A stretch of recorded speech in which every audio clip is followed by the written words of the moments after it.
Recording now. You go.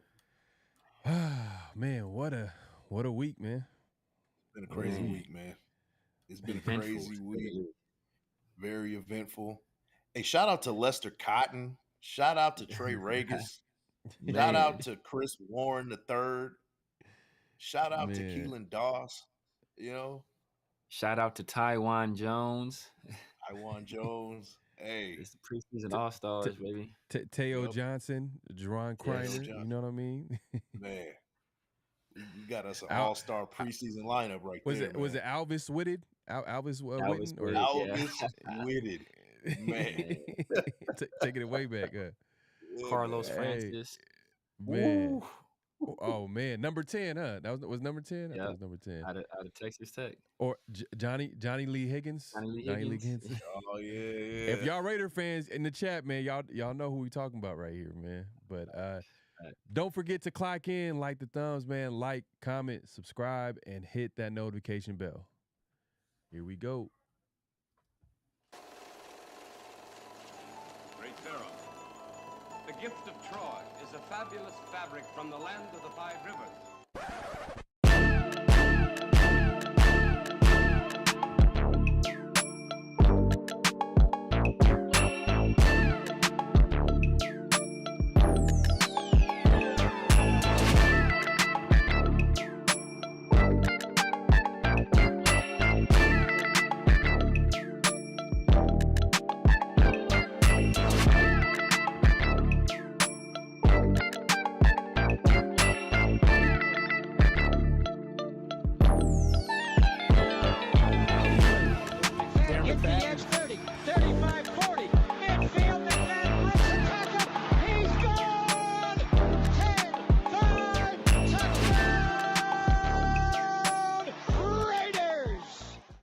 Years ago, when we came to Los Angeles, I really believed that the greatness of the Raiders would be in its future.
One of them hits now. Heard back from Earth, they just shot a few of my shits down. It's safe to say I'm totally pissed. Wow, my cloaking devices just malfunction. Guess it's time for a sit down. This is the problem I got with humans, mostly the common man. Constantly fucking with energy they don't understand. Always thinking they got the upper hand. The G-forces from my maneuvers can snap your spine like a rubber band. I shouldn't waste my time, they ain't half as nice. Put a Red Bull in your coffin so your ghost can have wings in the afterlife. Let's rock and roll like a belly dancer's rhinestone. It was my idea to shake the pineal gland like a pine cone. My thoughts create hurricanes, tornadoes, and cyclones. A punch for me is like an avalanche of granite and limestone. You live here, but now this is my home. I neuralize both your retinas, you wake up staring at the screen of your iPhone. Confused by the light plus the high tone. And now we connected from the microchip I placed next to your thigh bone. It's hard to understand cause you're mind blown, but I gotta cut communication. Your government just scrambled they spy drones. That voice speaking Sumerian, the oldest language in human history. I can't explain it.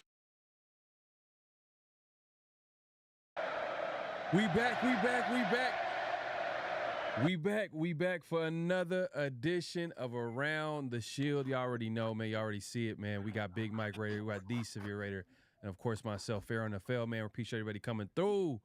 Man, we got a lot to talk about as usual, man. It's been an eventful week for the Raiders. From Devontae Adams finally leaving the Raiders, getting traded to the Jets, and obviously Tom Brady, man. We're going to get into that, man. Like, I'm sure we all had at some point this week had that conversation about Tom Brady, but we're going to have an interesting conversation today, man. Just make sure to tune in, man. Make sure to click in, hit that like button, hit that subscribe button, hit that notification bell. I'm going to say this again. Make sure to like the thumbs, man. Hit that like button, hit that subscribe button, hit that notification bell. You guys are going to be seeing this on all of our platforms. Oh, man, like, how's everybody doing, man? Let's start with there, man. We got to start the show off right. You know what I mean? The Raiders ain't doing too well, but I think we going to start the show off right, man. What's going on? Yeah, we doing good, man. We doing good. You know, we're having like a little mini existential crisis, behind the scenes, talking about Raiders of the past, But, just like the Raiders, what they do, man, we get into this crisis when things look bad, and then they bring us right back in. Yeah, man. That's what they do. So, hey, I'm not going to give up too much. But every year they do. Every year, man. Every year. We were behind the scenes. We were talking about like how every year, every off season, we get hyped up, we get excited, and we get overly optimistic. We think of the possibilities, but sometimes we overlook some of the biggest weaknesses. We know deep down like the truth, like this quarterback is going to be an issue this year. But then maybe the defense could play well enough to overcome some of the deficiencies that we have on offense and at offensive coordinator and inexperience in AP and all that stuff. I mean, Severe, man, like, I don't want to start on a negative note, but, like, let's talk about it, man. Like, where are the Raiders at right now heading into this Week 7 matchup against the Rams, man? Like, as a team, like, where can they go? Is there, let's can we keep it positive, Severe? Just try to keep it positive. I know you want to go in, man. I know Severe likes to get the severe truth, but we're gonna get to that. We're gonna get to that. But like let's see what can we like look forward to this week against the Rams. I'm trying to keep it positive, man. Look, we have a much, I won't say easier opponent, but it's not as good of a defense. It's a Rams team that's reeling. They've only won one game this year.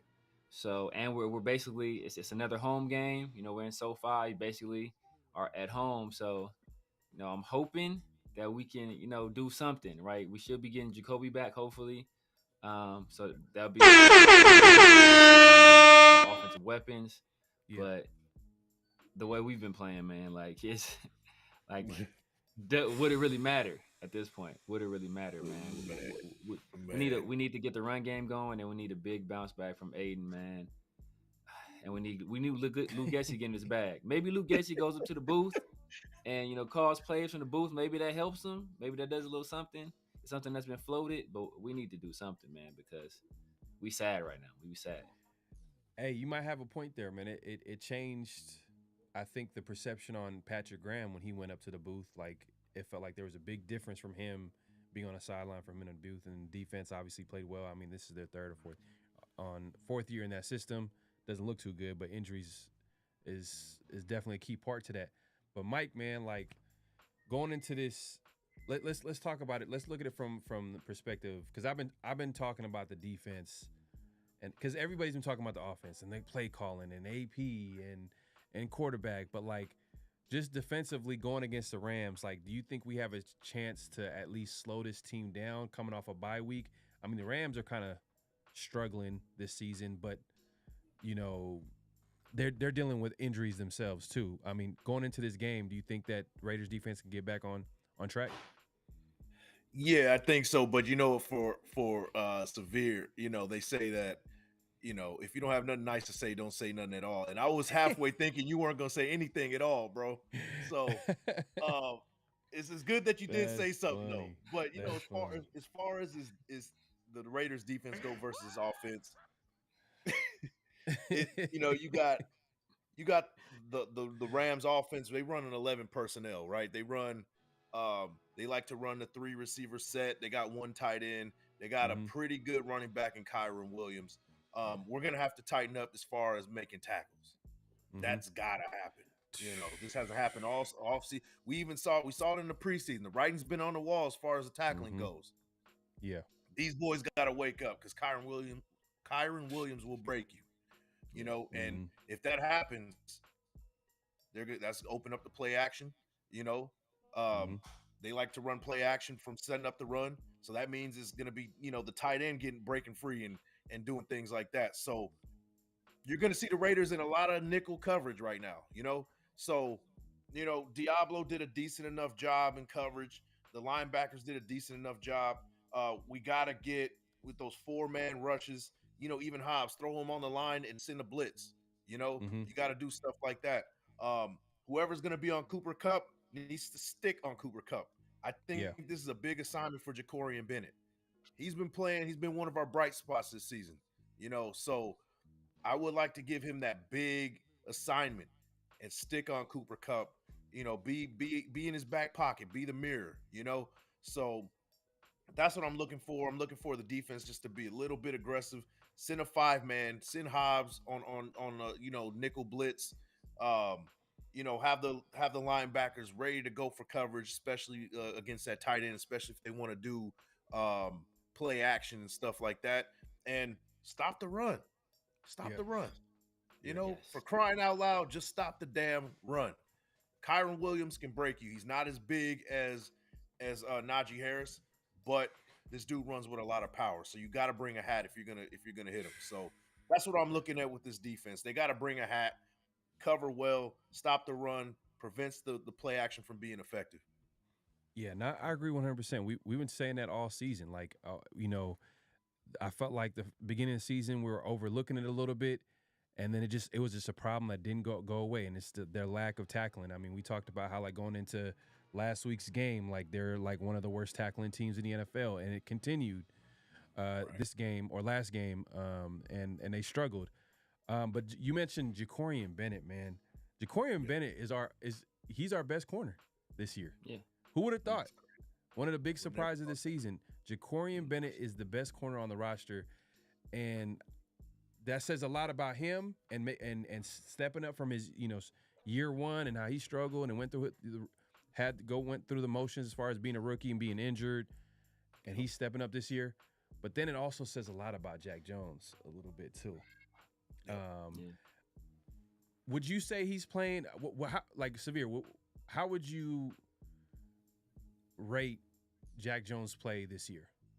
You know what I mean? In your opinion, like how well is he playing? How bad is he playing? How well is he playing? Like, because we felt like Jack Jones was gonna have that type of year. You know what I mean? The way he came on the scene last year with the highlight reel pick sixes against Mahomes and that one hand that he had, even though it was against a backup QB, that was a crazy interception. Yeah. But he hasn't really had that moment this year. I mean, those are tough plays to have in the NFL, but it just feels like he's been under fire a little bit with, people accusing him like not, being taking a business decision. Like, how would you rate Jack Jones so far this year? It's real up and down. He hasn't been horrible every rep, but when he is bad and when he does make some mistakes, it's glaring, right? You think about the first game of the year, right? The altercation he was in. And then you think about the business decisions. And then you think about, him getting broke off this last game. It's like, so it's been up and down. But the thing is that, like, he's not. It hasn't been like it's not as horrible as it seems.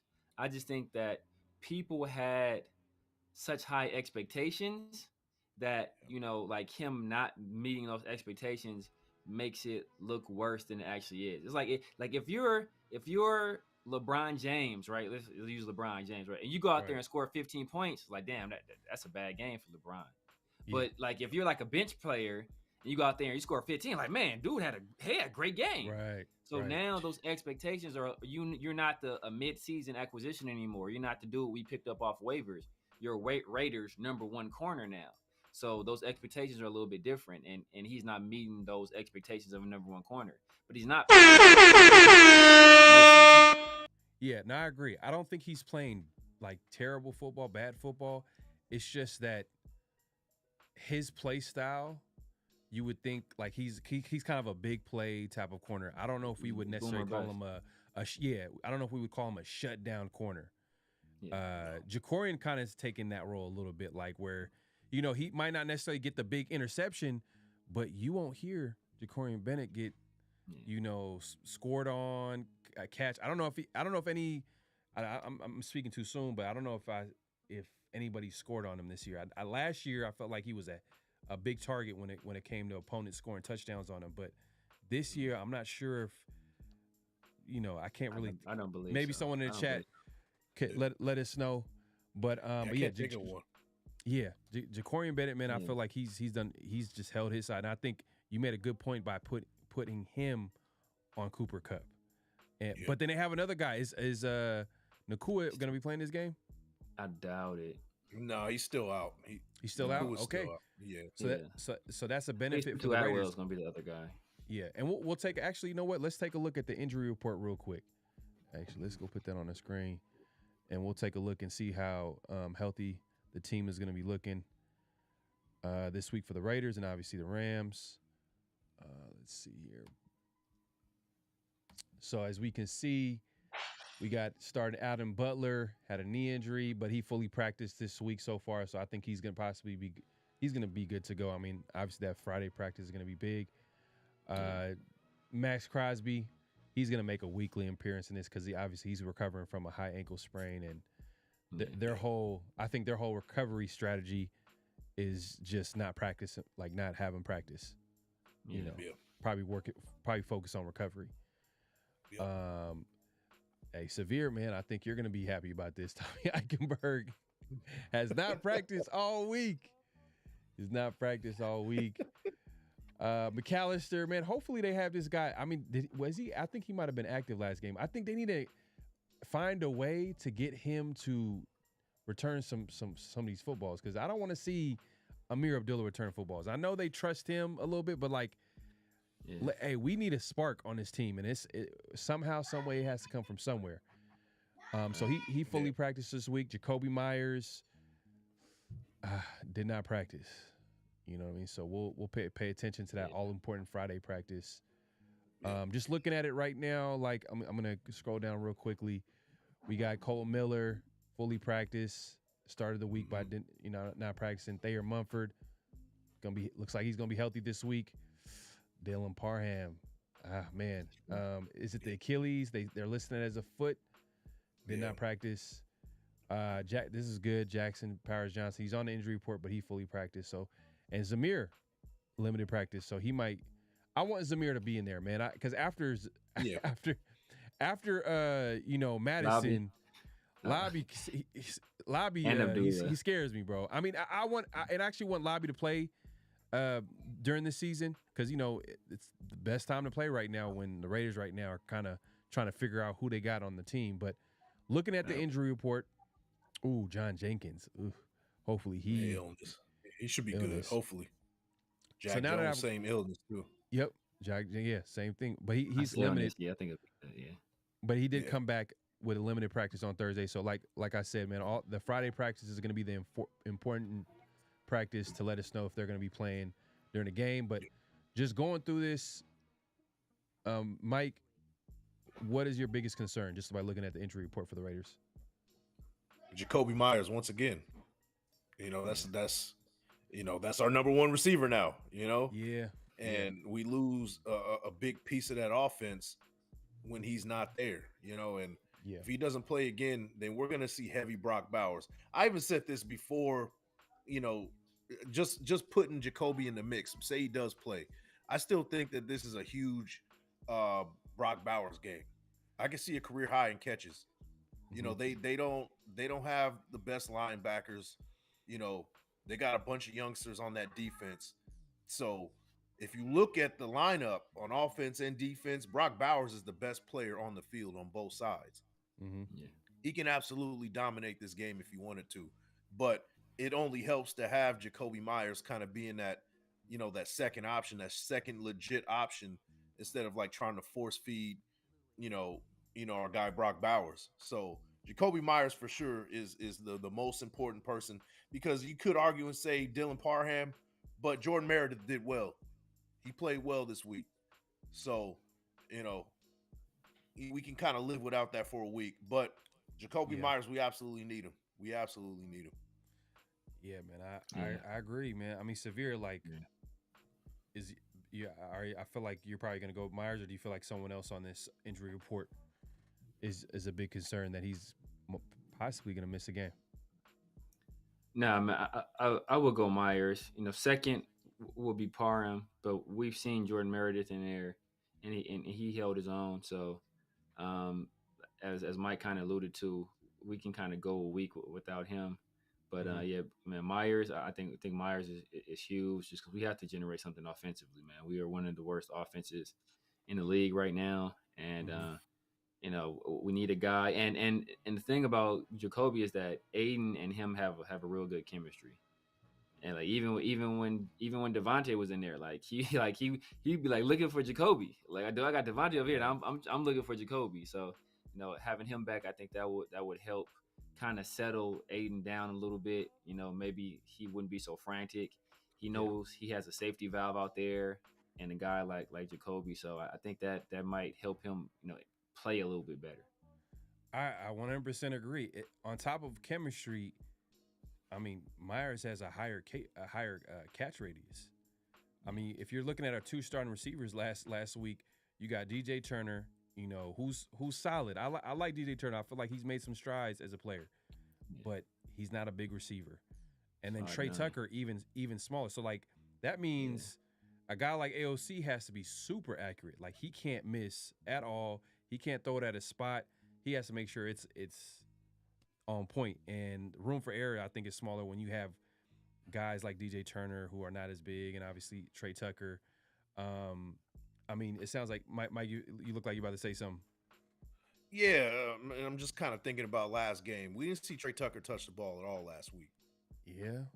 In this situation where you don't have your number one receiver, your next best is Trey Tucker.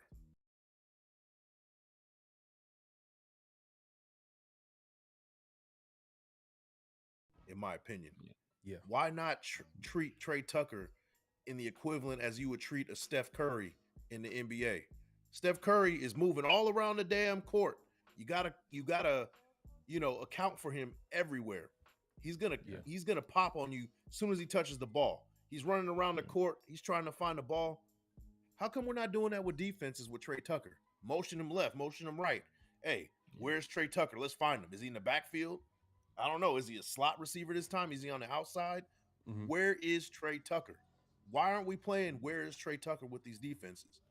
You know, with his speed and his threat to, you know, be a home run, like we need to utilize that. We need to utilize that and really expose defenses and find that vulnerability in these defenses and move him around. I don't know why they're not doing it. I think that's on Getsy.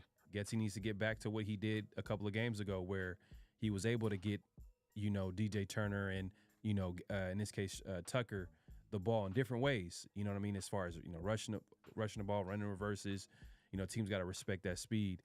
I think there were moments in times where AOC did try to get it to Tucker, but AOC kind of, you know, he didn't have the best of game. You know, it was just whether, you know, it was inaccurate or, you know, the pressure got there or whatever the case may be. But you're right, man. I think we got to find a way to get the ball to some of these guys. But also, there's a lot of pressure on them now. They're not role players anymore. Now they're in a more prominent role where defenses are going to be putting better defenders on them just because, that's who's in front of them. Like, it's not like they're going into the game like, hey, we got a game plan against Trey Tucker. No, it's just, the start, like their best defender is going to be guarding, a guy like Tucker or a guy like Turner, because those are our starting receivers as far as corners. But I'm going to add, like, we're not going to mention Max Crosby. We know he's probably the most important player on this list, but we feel like he's probably going to play this week because this was the same situation last week where, they didn't practice. I'm going to add, I'm going to shout out Zamir. Been tough on Zamir, but last week when we seen the game go to Madison, and he started the game off well, but then I think when there wasn't that other guy to give the ball to, there was a little bit of the Raiders' run game kind of struggled a little bit, and I think especially with Lobby, they lost a lot of confidence with him. Hopefully, like I said, we'll circle back and try to get him involved because, hey, that's what experience is huge. Yes. So you got to give it to the young guy. Zamir, I think if we can get Zamir back in there with Madison, I think Madison will lead the way, and then put Zamir in winning situations. When you put Zamir in the game, try to run some power run, power gap scheme runs. You know what I mean? His strengths, run to his strengths. I know Madison is a guy that he's comfortable running that zone scheme, but and I think, to be honest with you, this is a question for anybody that wants to take it right here. Do y'all think that the Raiders should stick to the zone scheme moving forward after this season? Like, because James Craig, I'm not gonna lie, like, man, if we don't get anything going, run game, offensive line continues to struggle, he could be a guy that might not come back, possibly. Yeah. Everybody talking about Getsy, but like he came in and I don't know what he's doing on offense. Yeah, I mean, you got to do a full overhaul. The run game coordinator, the blocking, the lineman coach, like whoever's a part of this offense is on the fence right now, and they need to go because you don't have the best running backs, but when you're a coach, you got to scheme your way through this, right? And if you can't do that in this league, you're, especially with maybe not the best running backs, you're gonna fail. You're gonna fail. Yeah. Not only do we not have the best running backs, we don't have a guy who's scheming correctly. Right. So that's a big problem. So yeah, not just Getsy. We're calling for Getsy's head, but it has to be everybody involved with this offense. Right. Right. Facts. Cadillac Williams looking like a hoopty right now. Yo. Hoopty Williams, man. Bro. Has that ever been done, man? Like where they fire literally the entire offensive coaching staff, but bring back the head coach. Know. Yeah, that's tough. And you mentioned run maybe game Dan Campbell. Maybe Dan Campbell. I don't know if he got rid of the entire. I know he got rid of his offensive coordinator after a 3-13 year. That's when he hired Ben Johnson. So no, we've seen that. We've seen like coaches get rid of like assistant coaches, like defensive coordinator or offensive coordinator, or if it's just one particular guy, they'll just fire him and then. But like the entire the running back coach, the online coach, the offensive coordinator, that'd be wild, man. If that happened. Yeah. If that guy wants to bring in his own staff, that's what he'll do it. Yeah, and another mention too, another concern too, John Jenkins being out. I know he's out with the illness. Hopefully he's all good. But if he's out, that's another run defender that's out, and we all know the Raiders struggle against the run this year. So that's going to be tough. Reliable, man. Exactly.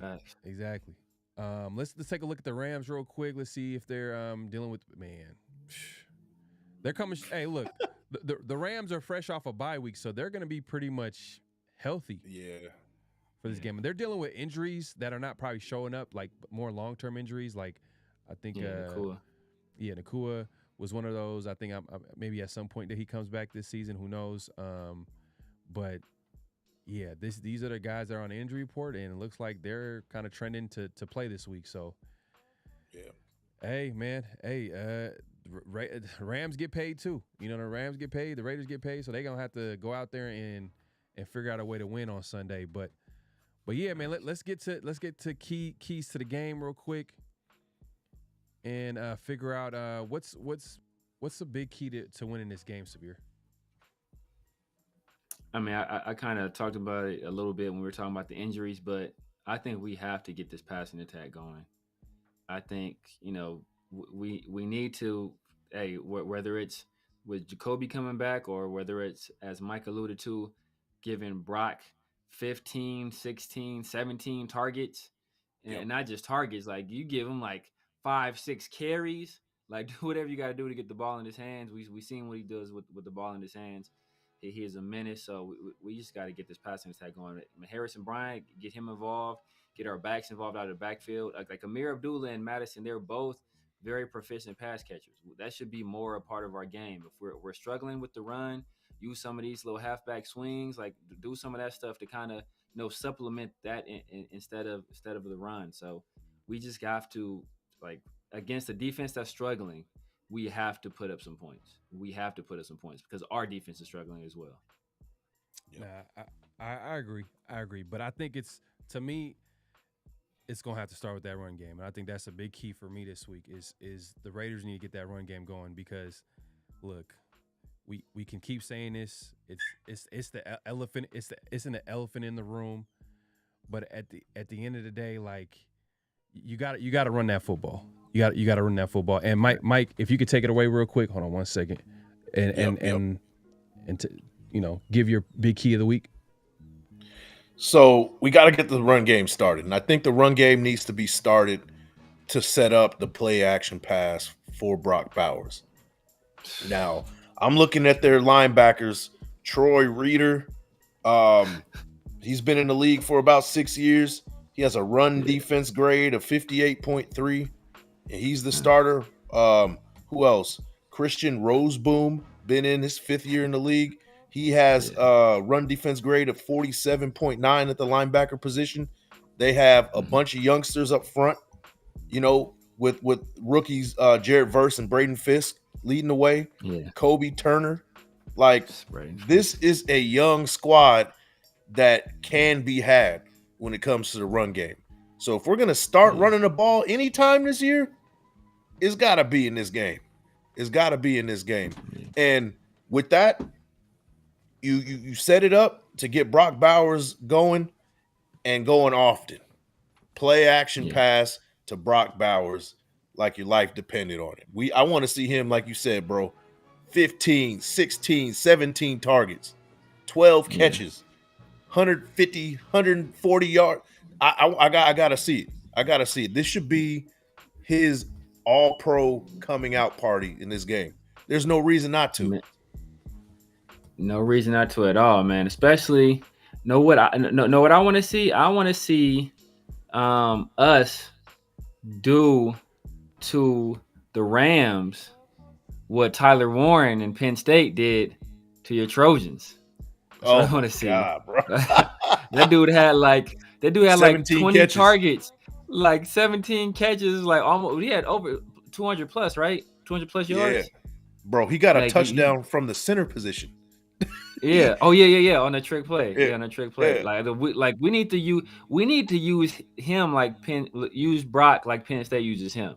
Because Brock Bowers is a way better athlete than him. Way better athlete than him. So yeah, like they found ways to get him the ball many different ways. And if we're lacking on weapons like Penn State was, bro, you gotta get creative. Like you got it right now. Our best offensive player by far is like it's not even close. It's Brock Bowers. So we got to find a way to feed him and feed him often. Yeah, and he's definitely, you know, what Penn State did. That's how you headline a tight end, bro.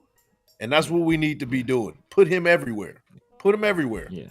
He better be serving popcorn on the sideline. Like I want him to be doing everything, bro. You know, ushering in cars. You know, he got the green vest on. He over here. He got this little joint. You know, like he needs to be doing everything for the Raiders, bro. He needs to be doing everything. So, it's a Brock Bowers show. No, I agree. Bro. I think offensively, like I think we got it pretty much I think we got the game plan this week for the Raiders, man. Run the ball, get the pass game going. But I think, to be honest with you, I think the Raiders, in order for them to win, they got to make it ugly.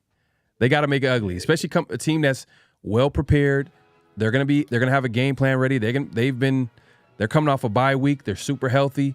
The Raiders are gonna have to run that ball and control the clock. I mean, try to figure out a way to make this game ugly, and maybe they can come out with a W. And that's crazy saying that against it's a 1-4 team, but it's a Sean McVay coach team at the end of the day. You know what I'm saying? Yeah. So you gotta understand, like, he's gonna have those boys ready. And I was looking at some of the games that they lost outside of like that week 1 or week 2 game against their week 2 or week 1 game against the Cardinals where they got blown out. A lot of the games that they played have been pretty close for a team that's, you know, dealing with a lot of injuries, especially on the offensive line. Yeah. You know, we'll see. But I think running the football is going to be huge. I mean, we've been saying that all season. I just don't believe in the quarterback position like that. Like, I don't want AOC to throw the ball 40 times. I just don't want to see a game where he has to, you know, we can't keep hoping that, oh, is this the week that we're going to be in a high-scoring game with AOC or Gardner Minshew? Nah, it's just not going to happen, in my opinion. So I think at the end of the day, like, we're going to have to make it ugly, control the clock, run the football.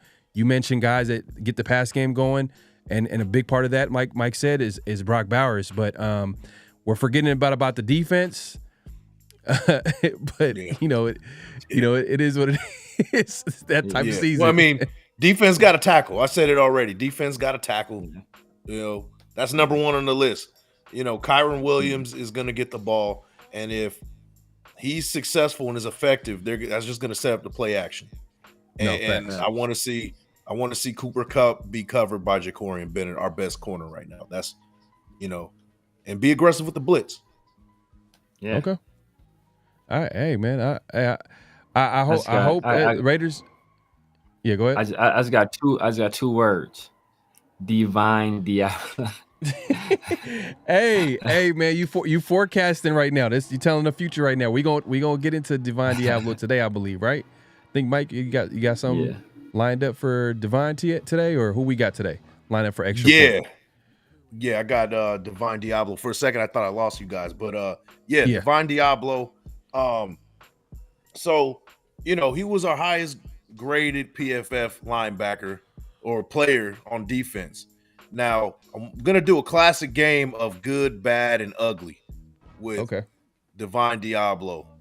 Shout out to Stuart Schweiger, our very own. Yeah. You know, he called out on Graph Show a couple of days ago. You know, Divine Deablo, people were saying how good of a game he was having, but he was like, I didn't see that. So I had to look at the film. So here it is right here. I'm going to pull it up real quick. All right, let's get into it, man. Let's get into it. Yeah. So we're going to start off with a little bit of the good. We're going to start off with some good, and then we're going to get to bad, and then we're going to just get to straight up ugly. And it gets ugly, man. Here we go. Got the spotlight on number 5, Divine Deablo. Here he goes. This ends up being overturned due to a bogus flag, roughing the passer. But this is what you're getting from Divine Deablo right here. Sitting in coverage, makes a great play on the ball right there. That's good. You know, if it wasn't overturned, we're talking about a turnover from here. We're going to get another angle right here. So right there, he's playing a middle linebacker, sitting there waiting, got his eyes on the quarterback, and makes a great snag right there. That's good for a defender. Great play from Divine Deablo. Too bad it got overturned. So here's some more good right here. So we got Divine Deablo out there on the outside, and recognition right here. Sometimes you get lucky. You know, he's right place, right time, makes the play right there. And here's some more good right here. Recognizing what he's seeing, gets the running back, and he's Johnny on the spot. Great tackle. He does his thing. So I'm going to stop it right here because things are about to get bad, right?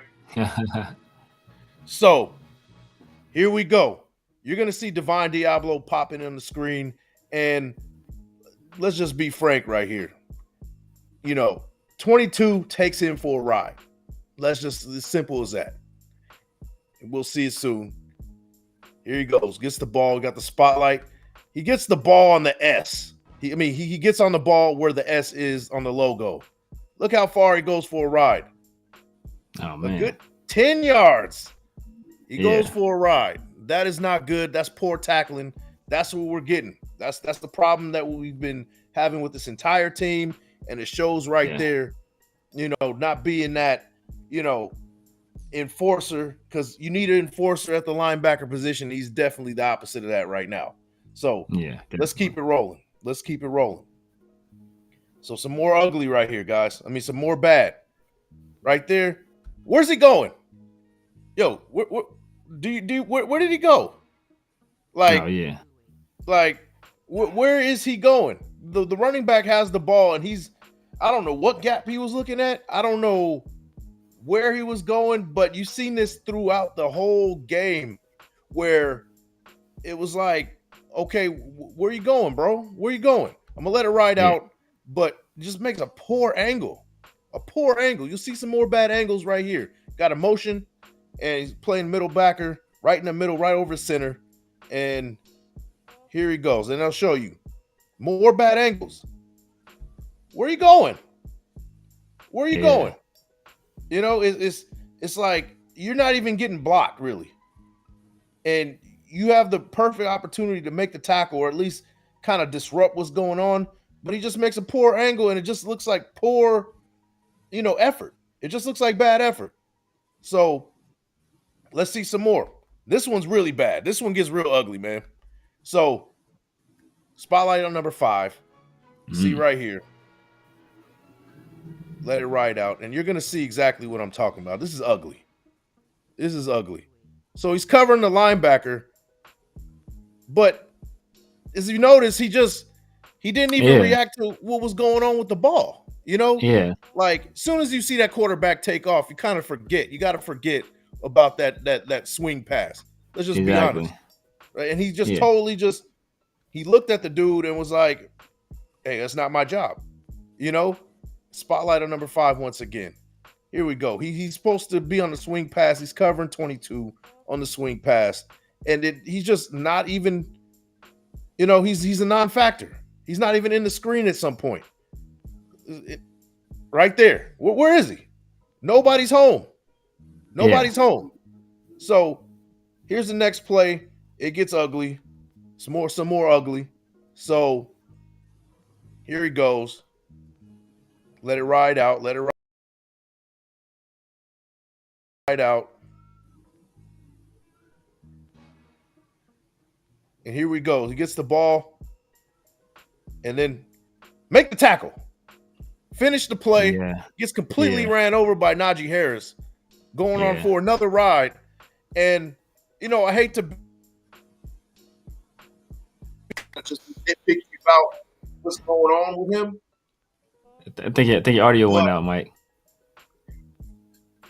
Can you hear me? Yeah, I can hear you, but it's a little bit low. No, but we keep going. Yo, I hate to be nitpicky, right? Nah, man, that's what we need right now.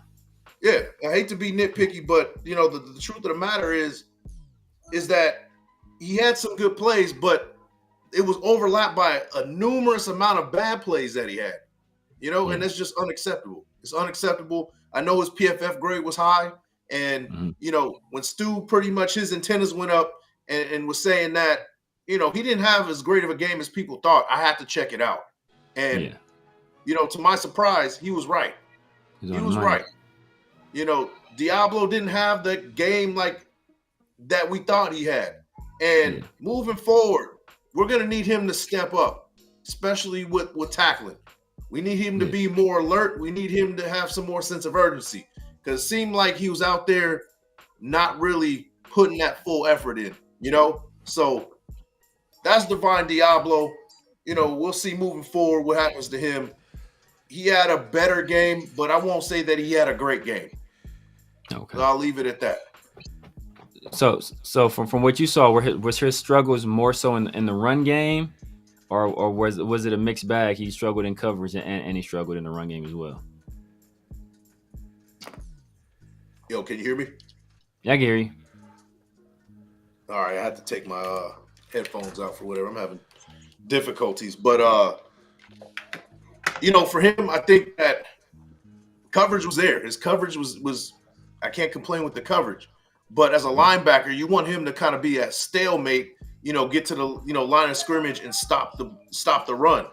But he's going for rides from these running backs, and it's not a good look. It's not a good look. So, you know, if I could trade in something, one or the other, I would rather him be a good tackler and stop the run. So that's kind of where I'm at with that one. Okay. Hey, man, that's interesting stuff, man. Some interesting stuff. Yes, sir. Yes, sir. You good, hey, y'all held it down, man. Just man. Yeah, man. I'm having technical difficulties too. So it's like the perfect storm right now, bro. Hey, I'm gonna watch the replay just like everybody Barrel else, had man. some Taco Bell. He had to go to the Taco. Oh man.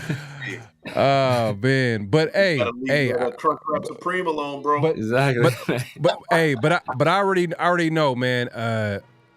Deablo balled out this week, man, and they took away an interception from him this week too, on some, another crazy penalties. I mean, by the letter of the law, it was, I think it was roughing the passer, but it's just like, man, it was one of those situations. Yeah, big turnover, but he balled out though.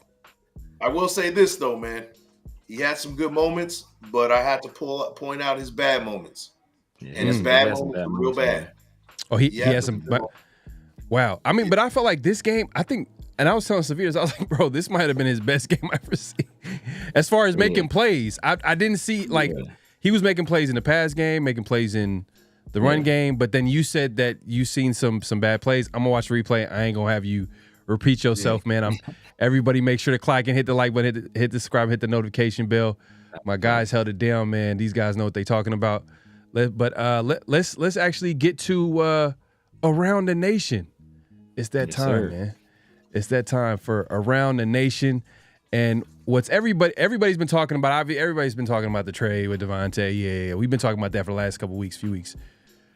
But the big news to me this week was Tom Brady officially becoming the owner, not the owner of the Raiders. I mean, shit, we might as well say it. The way they gave him a standing ovation. Man, but we'll actually show that real quick. Actually, you know what? Let's go ahead and take a look at how the Raiders, everybody in the building received Tom Brady, who became I think the minority owner, but I think he owns like 10%. 10%. Hey, at the end of the day, Seymour is an owner too, but I looked at the numbers. And I thought it was the same. I thought they were joint, but it was like 0.5. It was like 0.5. It's 0.5%, bro. Yeah. See, hey, I shouldn't even be talking mess because I mean, man, you're owning the NFL team. I don't care how much percent you own. That's crazy, especially the Raiders. My man Richard Seymour literally put 5 on it, bro. Exactly. That's hilarious. I mean, but how do you think? How much say does he have in the room, bro? He ain't got. He just get there. He's not even in the room. He get to stand outside. He listen like when they had the cup at the door, and guess what you see more. Yeah, he's gonna be Tom Brady's Flavor Flav, bro. He's gonna be his hype man, bro. Like, yeah, that's right. Man, that's hilarious. I just have a dark sense of humor sometimes, but yeah, shout out to Richard Seymour, Tom Brady. Man, they're doing big things, obviously. But Tom Brady, I mean, bigger than even Seymour. Like, I thought Seymour and we're going in together, but they, it's a separate ownership. I mean, he's in the building, but like Tom Brady, let me go ahead and play this clip here that I've been telling y'all, man. And I'm sure y'all seen it, but that's how we're gonna start it off. We're gonna start the conversation with this clip here. So I'm gonna go ahead and share the screen, and let's go play this. Oh, my bad.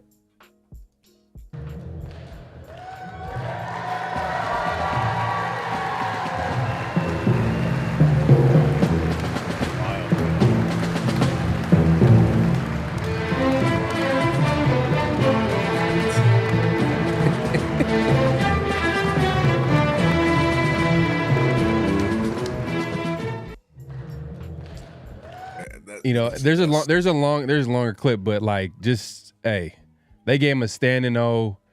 I think Mark Davis probably hugged him like 5 times. You know what I mean? Like he was cheesing from ear to ear. Oh man, I mean, sometimes, you know, I'm usually a very positive Raider, like optimistic. You know what I mean? But got a little bit of negativity when it comes to the Raiders, right? Just because of what we've seen over the years.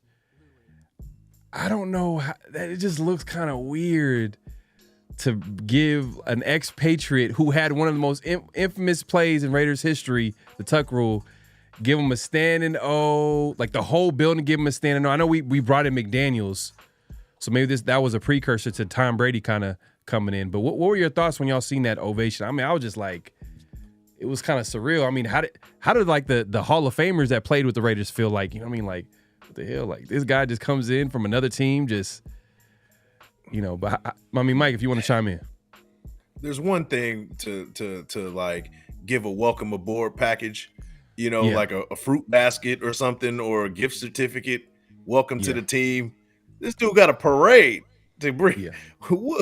What? Like I'm excited. I'm excited for him, but I wouldn't. Are we anointing this dude already? Like he hasn't done nothing yet. You know? Yeah. Welcome aboard. Maybe a press conference, and let's move on. You know? But this dude got the full treatment. The whole building, you know, was out there celebrating him. You know, there was, you know, people were throwing bra and panties at him. Like it was crazy. It was crazy, bro. Like we really. I don't know how I feel about it, man. Like it's unreal. It's unreal. Real quick, Severe, what was your reaction when you seen that clip? I mean, you can't look at that and tell me that man isn't going to have a major say in what's going on with the Raiders, right? You cannot look at that and not say that. But I will say this, right? That is a person who understands winning. He's won at the highest level in the sport that supposedly basically has the most parity out of any other sport, right? And that's the NFL, and that's the ultimate team sport where you have to rally a group of men towards one cause. So I don't mind him being in the building as much as everybody else. Like, think about this, right? Tom Brady has 7 Super Bowl rings, so that means Tom Brady has won more Super Bowls than all but 5 franchises have appeared in. And one of those franchises is the Patriots.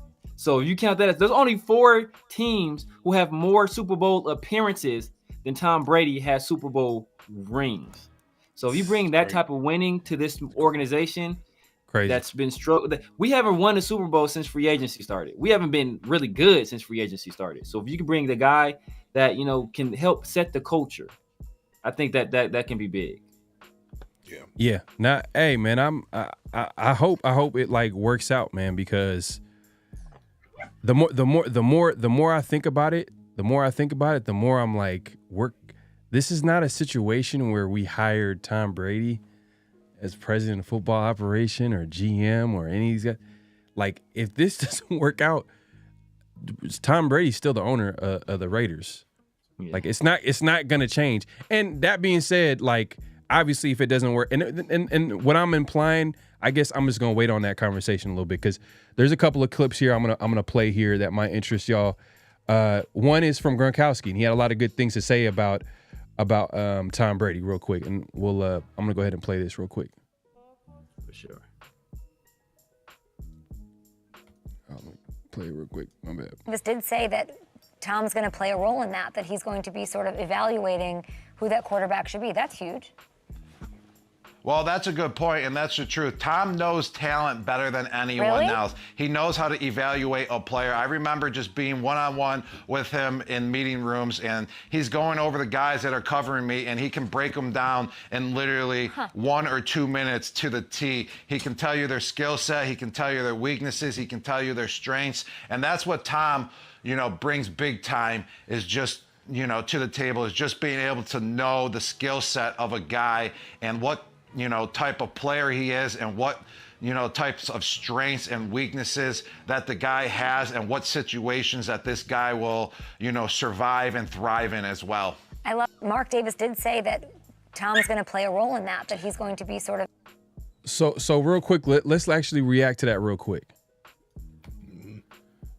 What were your thoughts on what Gronkowski had to say, Severe? I mean, first of all, already the fact that he's going to be involved in that, and the personnel side is something. But the fact that that he has an eye for talent, I think that can be good. That can be big. That can be huge for us. I mean, one thing I do know is that he definitely doesn't have an eye for talent in terms of drafting wide receivers, because the Patriots have been horrid at it. So if he had any input in terms of the kind of receivers he wanted, we need to maybe not listen to his suggestions. But I mean, it doesn't surprise me. I mean, this is a guy that's very studious. He knows the game of football. He spent hours upon hours upon hours at the basically joined at the hip with Bill Belichick. One of the greatest coaches of all time. And I once showed a clip. I think I might have sent it to you guys where Bill Belichick, when Devin McCourty was a rookie, and he told him, like, hey, you know what? In this stadium, the wind swirls on this side of the field. So if they throw a deep ball, like, it may look like it's going to go further, but it's going to fall short. So just turn around and look for it. And then Devin McCourty. So that's the kind of attention to detail that Bill Belichick put into coaching. So I'm sure Tom Brady puts that same kind of attention to detail into him playing, as well as other aspects of football as well. So if he can bring that kind of attention to detail to us as an organization, I see that as nothing but a positive. And let's be clear here. He's going to be he owns 10% of the team, but I'm sure from you just seen the standing ovation that he got, and Mark Davis has said a few times where he talks about like the knowledge of the game that Tom Brady has. We're going to lean on him, especially because we're looking to get a young QB to this franchise. We're definitely going to lean on him. So they're going to be leaning on him a lot. So I mean, Mike, what were your thoughts on just the clip with Gronkowski just giving high praise? I mean, I don't expect anything less from him. You know what I mean? Considering that, that's his boy. That was his guy throughout his whole career.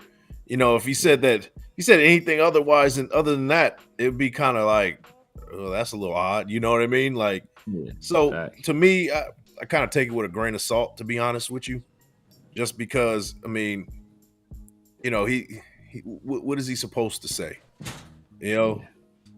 And I mean, if that is the case, he is that super evaluator, like he's saying he is, then we got something special here, because he's the owner now. So there's very little rules that, I mean, he's not going to be breaking any rules. Like, we bring somebody in, you can put them through the whole TB12 treatment.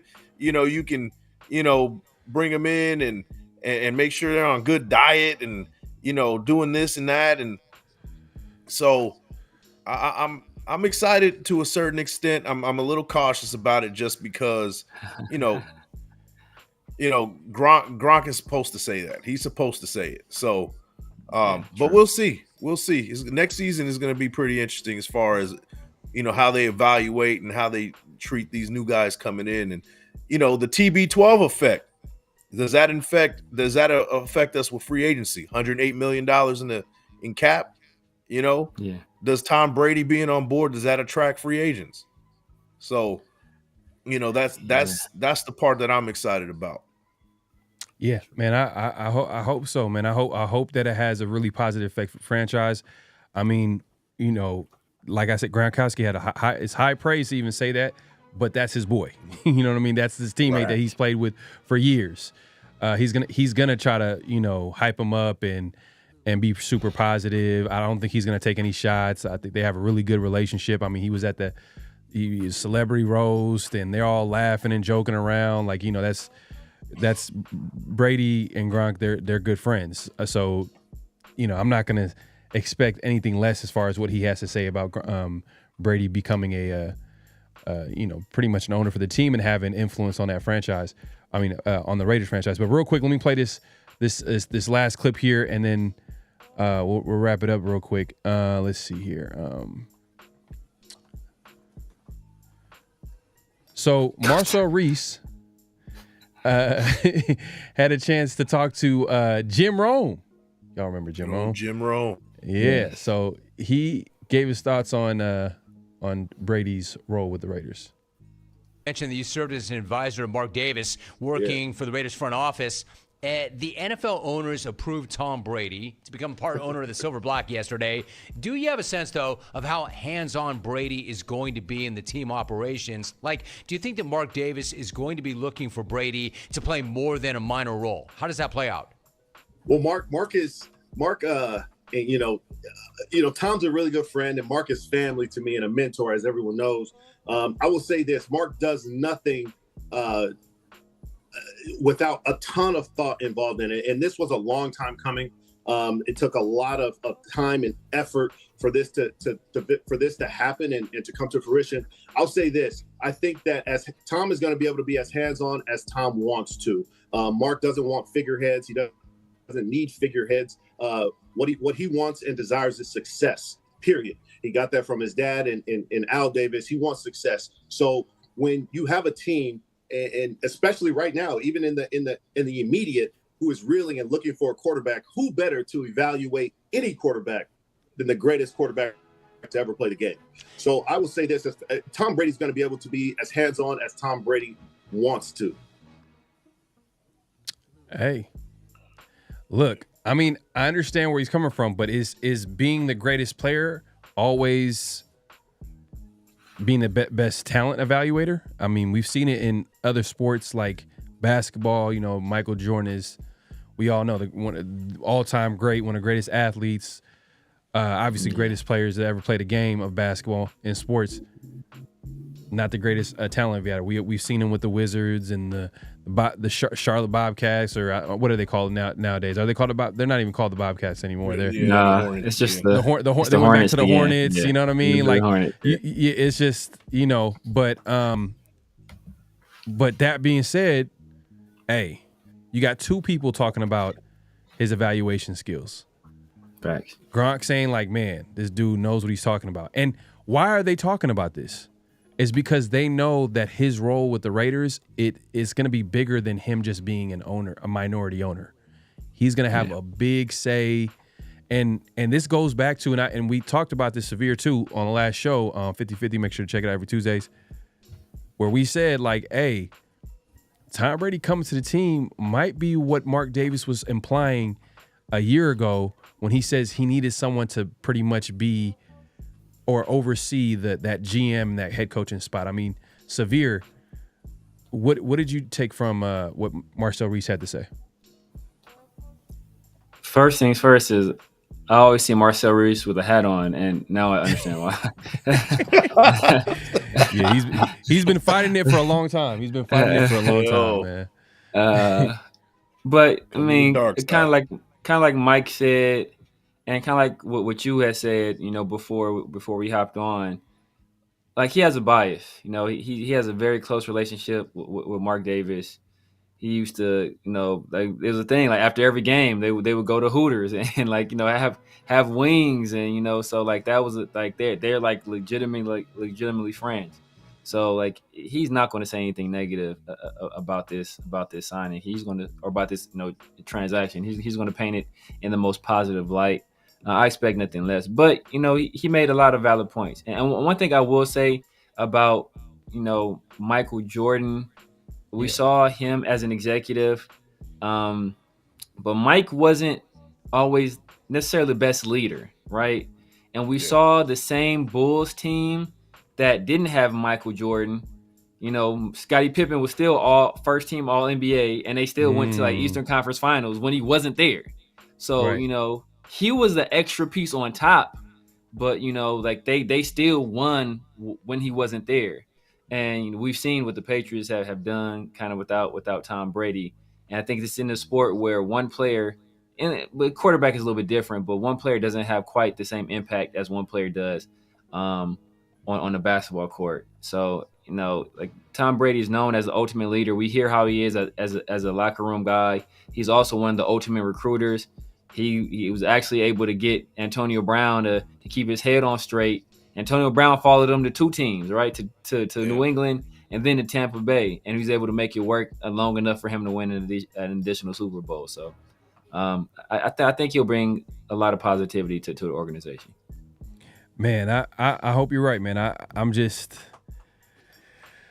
like, man, like this is interesting, man. It's a lot of power that he's given. I mean, Mike, what are your thoughts on what we just heard? Just overall, man, because I'm looking at it from perspective, like, yeah, like Tom Brady's gonna have a big influence moving forward on the Raiders' decisions, and I don't know what does that say about AP and Telesco, or were those Tom Brady influenced decisions to begin with? Like, it's not like he wasn't. Because, they've been trying to get this ownership deal for a while now.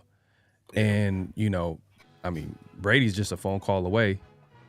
I mean, what are your thoughts on what, Marcel Reese had to say and what it means for the Raiders' future? Pretty much, you guys covered everything that I had to, that I thought about it. But I will say this, as far as AP and Telesco goes, I think that Mark Davis, he said something on them, recently too, that they're still trying to figure things out. Hey, and also Tom Telesco had a great free agency, not free agency, a great draft. He had a great draft, and I got to give him kudos for what he did with, Devontae Adams in that whole trade. $108 million is, we got rid of a pretty a rough contract in Devontae Adams. His contract was crazy. And the fact that we got rid of it, unscathed, maybe we didn't get the draft pick we wanted, but that's the cost of getting rid of that whole contract. And I'm okay with it because next year we start from a clean slate and we got over $100 million in cap space. You got to give kudos to Tom Telesco. I think Tom Brady sees what's going on with the coach and GM, and I think he has a seal of approval. But I will say this about Brady. One thing he does have over Michael Jordan is leadership.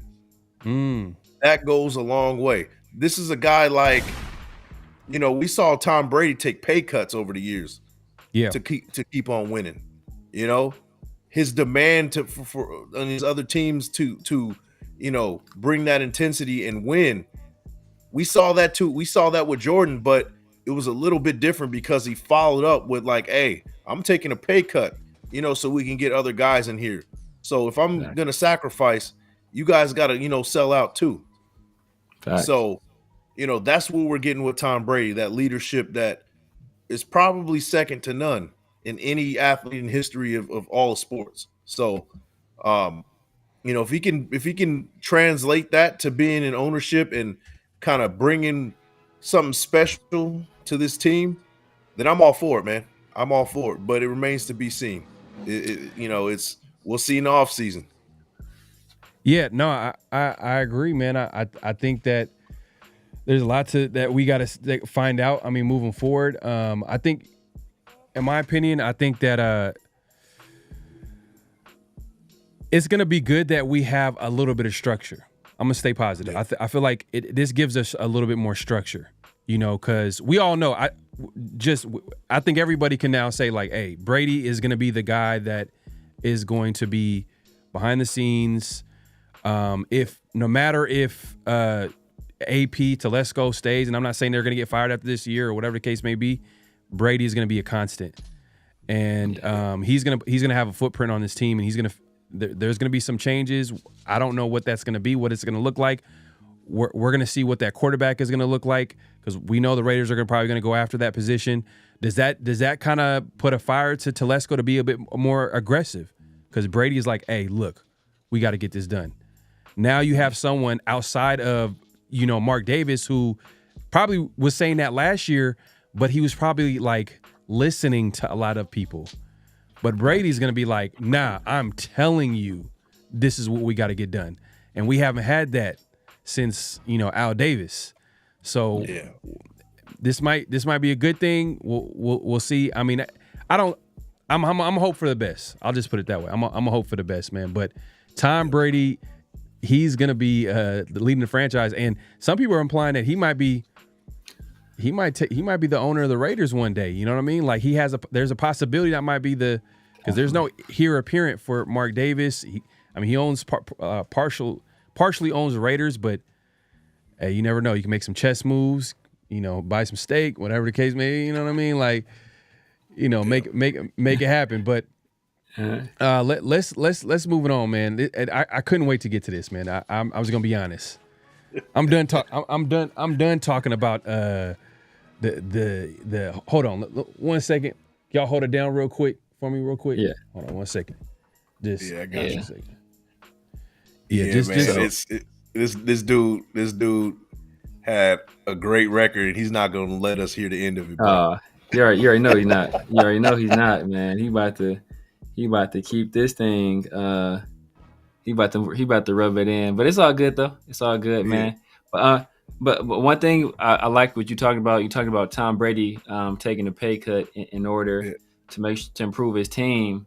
And one of the things that broke up the Bulls was that Scottie Pippen was being basically paid pennies, and Scottie Pippen, he was trying to get paid. He was trying to get paid at that point in time. He was getting paid way less than his market value.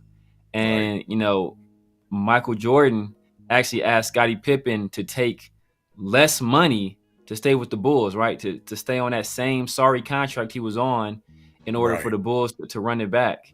And, so just like that type of thing right there. Instead of you taking less money or saying, you know what, I'm gonna give up something so you can get something. He's asking, basically his wingman, his co-pilot, to take less money in order for him to try to win another championship, man. So that just shows you the kind of person that he is, man. So yeah, it's a big difference, to be honest with you. As far as leadership goes, Tom Brady wins. He takes the cake, and he's probably in all of American sports. I can't speak on any other sports globally, but in all of American sports, this dude is the ultimate leader. I can't think of anybody. I can't think of anybody that's on top that would top him. To be honest with you, man. And it's man. Like I can't think about really. I can't, man. I can't think of anybody better, man. So especially in the game of football where there is so much parity. Generally teams don't win at the level. Like Tom Brady has more Super Bowl wins. I already told you about the Super Bowl appearances. I think he has more Super Bowl wins than every NFL franchise. So it's like, when you win at that level for as long as he did, in the different type of ways that he did, he has a wealth of experience. He was with the defensive head coach for a long time, so I'm sure he soaked up a lot of knowledge in terms of that side of the ball. And then, of course, he's the winningest quarterback of all time, holds all these records, and he took care of his body. He's a guy that put in the time, right? Like you talked about the TB12 method. Like he put in that time in order to have that type of longevity, man. So he was still out there able to win a Super Bowl at a very advanced age. So, I think all that stuff helps out. Yeah, and I don't want to open up a whole can of worms, because when we start talking quarterbacks, then that brings a whole new set of topics, right? But the fact that he's been kind of linked closely with Shedeur Sanders, yes, and one, does that make you a little bit concerned, just because there is a history, and there is that lingering thing, that the possibility of tampering, does that concern you, or is it like, hey, this is good, and Tom Brady, him kind of putting his mark on Shedeur Sanders early, because that's what it's been, right? Like they have their link towards each other, and they've been working out together. Do you think that down the line, if there's any more additional contact, could that be an issue? Could that be something that we might run into later, or are you even concerned about it? I think you do have to be somewhat concerned about it, because, we are the Raiders still. So now Tom Brady is a Raider. So some of that scrutiny that might not have been on him before is definitely gonna be on him now, man. But here's the man. I'm sure he's ready to gloat, man. So let's go ahead. Man, let's get into it, man. I appreciate you gotta leave that Taco Bell alone, bro. Man, hey, I know you went for a second round, bro. Like, dang. My bad, y'all, man. Hey, man, it's just home studio, man. Home studio. All right, so we got Week 7 game picks. Hey, last week had a rough start. You know what I mean? We all kind of like had a shaky start in our own world. I mean, Severe kind of led the way, you know, winning last week with the 7-6. Obviously, Mike had 5-8. I went 3-10. But this week, you know, I was trying to go for that number one pick last week, but I failed to realize that was not the rules of the game last week. Yeah. But my guy, Big Mike, bounced back this week, 9-4. You know what I mean? I had to do what I had to do this week, man. I had to come back with it. 11-2 this week. Should have went to Vegas with that one, bro. Shoot, man, I'm just saying, man. My only loss, obviously, or only couple losses were AFC West, man. I don't know why I thought the Broncos were any good, and I don't know the Raiders. You already know, man. This is weakness. I'm always gonna try to figure out a way to see if they can win the game. But Severe, Mr. Consistent. Yeah, you know what I mean. Yeah. Another bounce. He had an even better week last week, and then I'm gonna actually put on our season totals so far, man. We gonna do this every week.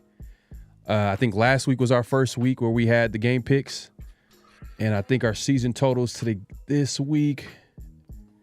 There you go. Me and Mike are tied up 14-12. Severe 17-9, man. Like, hey, man, we gotta make some strides this weekend, man. Yo, he about to get another red hat. Hey, that's what it's looking like, man. I've been on Culture Kings looking like bookmark. No, facts, man. Hey, look, this is another big week, man. Is it gonna be is Severe gonna take? Hey, is he gonna kill it this week and we fall behind, or we take? Because right now, me and Mike are tied up, man. We gotta make some moves this week. So we're gonna pick some games real quick and then wrap up the show. But here we go. Let me go ahead and put this on the screen and we'll get this going here. Let's see.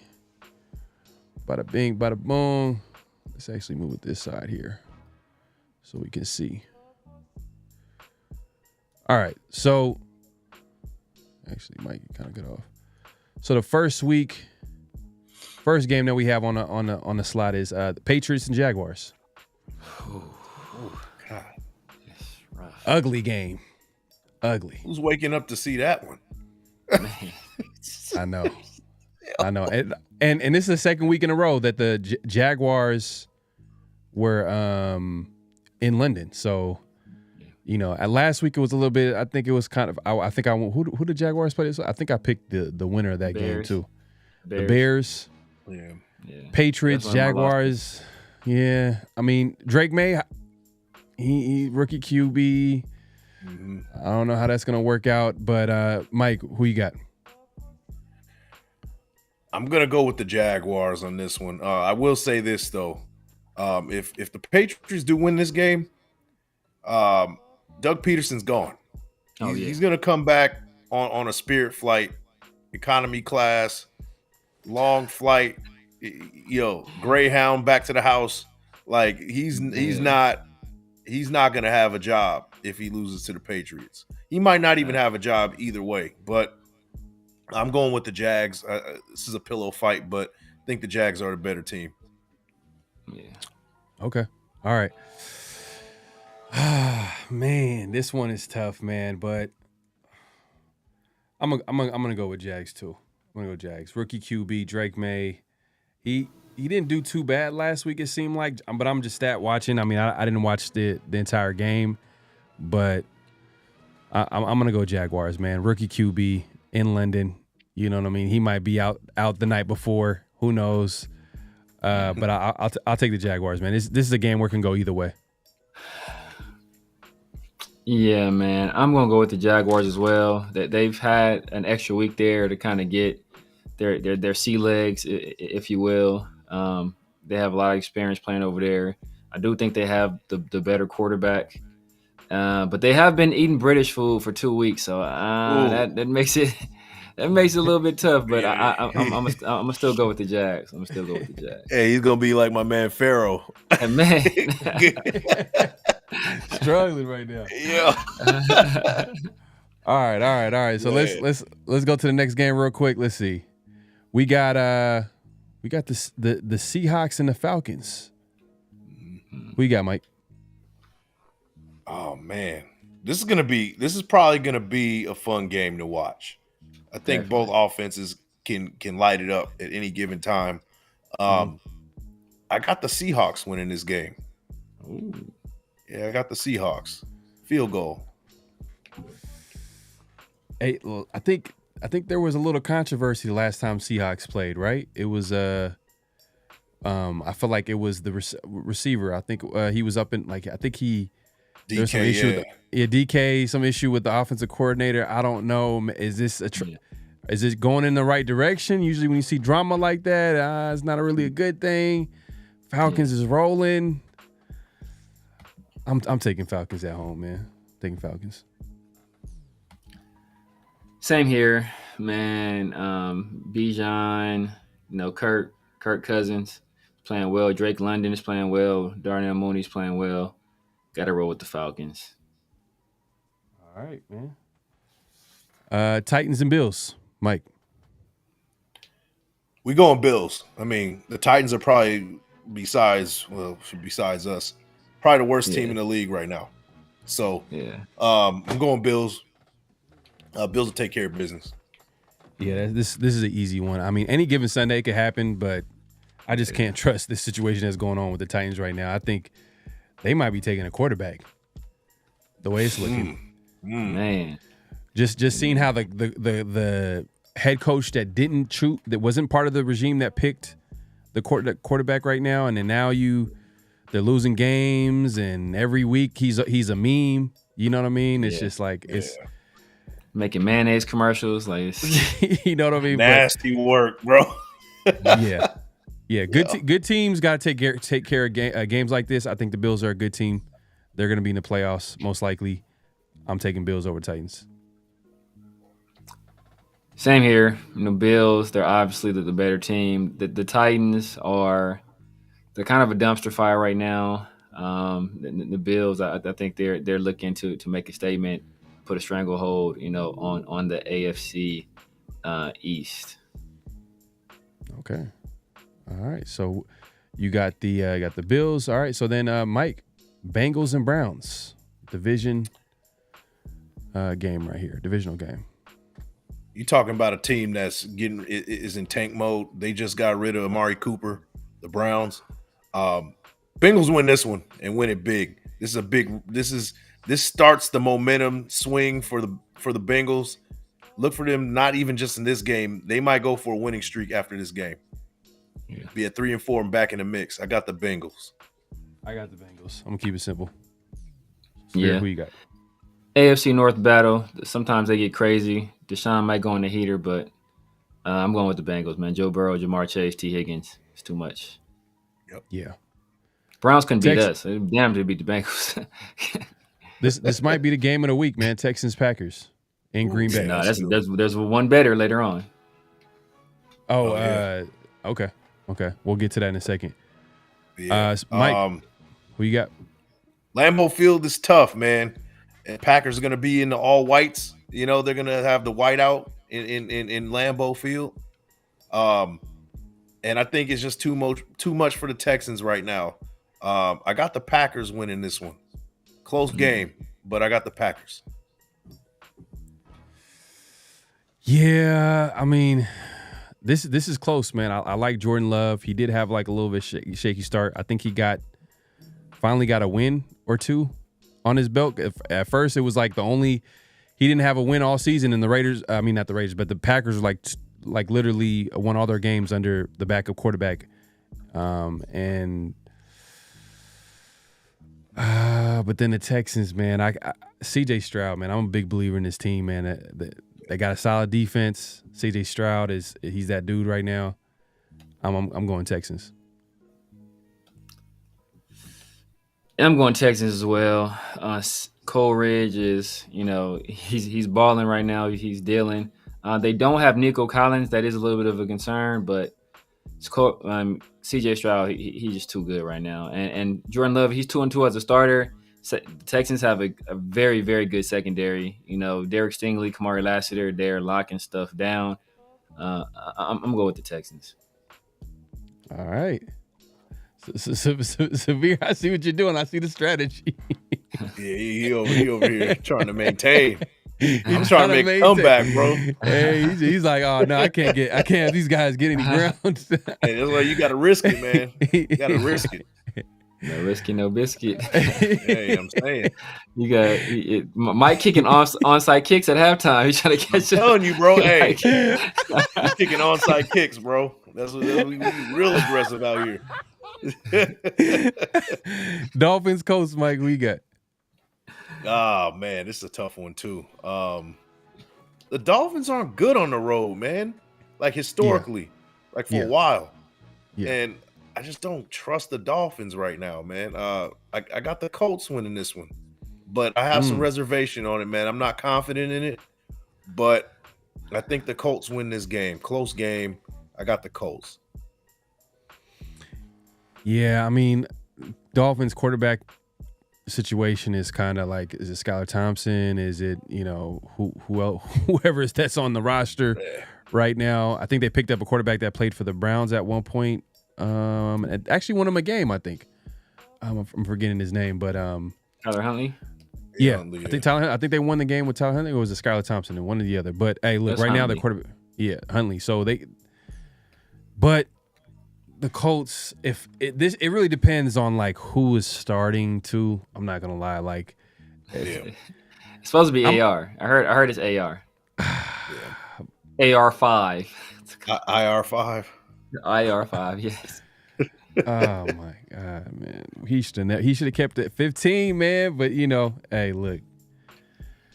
PR friendly. I'm going Colts. I'm going home team. Who you got? Yeah, man. I'm tempted to go Dolphins just because of the weapons they have over there. And if Tyler Huntley can just do enough to win. But I gotta go. I gotta be smart. I gotta go with the Colts. And I think if Anthony Richardson struggles, they could always pull him and go back to Joe Flacco. So, like, I wouldn't be surprised if Joe Flacco finishes. Anthony Richardson may start, and Joe Flacco may finish the game. So I'm going with the Colts. This is the game of the week right there. Yes. Oh yeah, no doubt, no doubt. Yes. I'll be watching this one. Two heavy hitters right here. Divisional game. And look at the records here. 5-0, 4-1. Lions, we all know they're a contender. Vikings, they are like the surprise team just because they're I shouldn't say they're a surprise team, but I think 5-0, I don't think anybody expect them to go 5-0. Mike, who you got? Oh man, it's so weird. You're like, I'm conditioned to pick against the Lions, man. Just historically. But you know what is the Lions look great. I mean, they had a devastating loss with Hutchinson being gone, really gruesome injury. But I think they're going to rally around him, man. I got the Lions on the road, take away that undefeated streak, and take sole possession of first place in that division. I got Lions. Man, this is a close one. I like the Lions. But Vikings are rolling, and they're coming off a bye week. So they had an extra week to prepare against a divisional opponent. They got some good stuff dialed up. Kevin O'Connell, one of the best play callers in the NFL right now. It's gonna be at home too, man. That place is gonna be crazy. I'm going Vikings. Yeah, man, it's a close one. It's a very close game. It depends on how big of a loss that Aiden Hutchinson is. I think that's a pretty big loss. Yeah. But NFC North, man, I don't know how real the Vikings are, to be honest with you, right? I don't know if I really trust them just yet. And the Lions, they're coming off, I think, back-to-back games scoring over 40, right? So, like, their offense is rolling.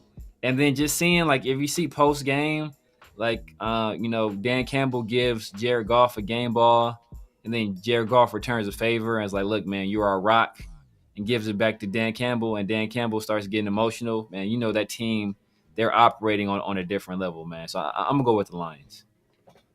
Okay. Yeah, this game could go either way, but yeah, I hear y'all, man. I can see Lions win this game, and they're rolling too. Next game. I think this might be the second game in the week right here. We got the Eagles. Eagles and Giants. Mike, who you got?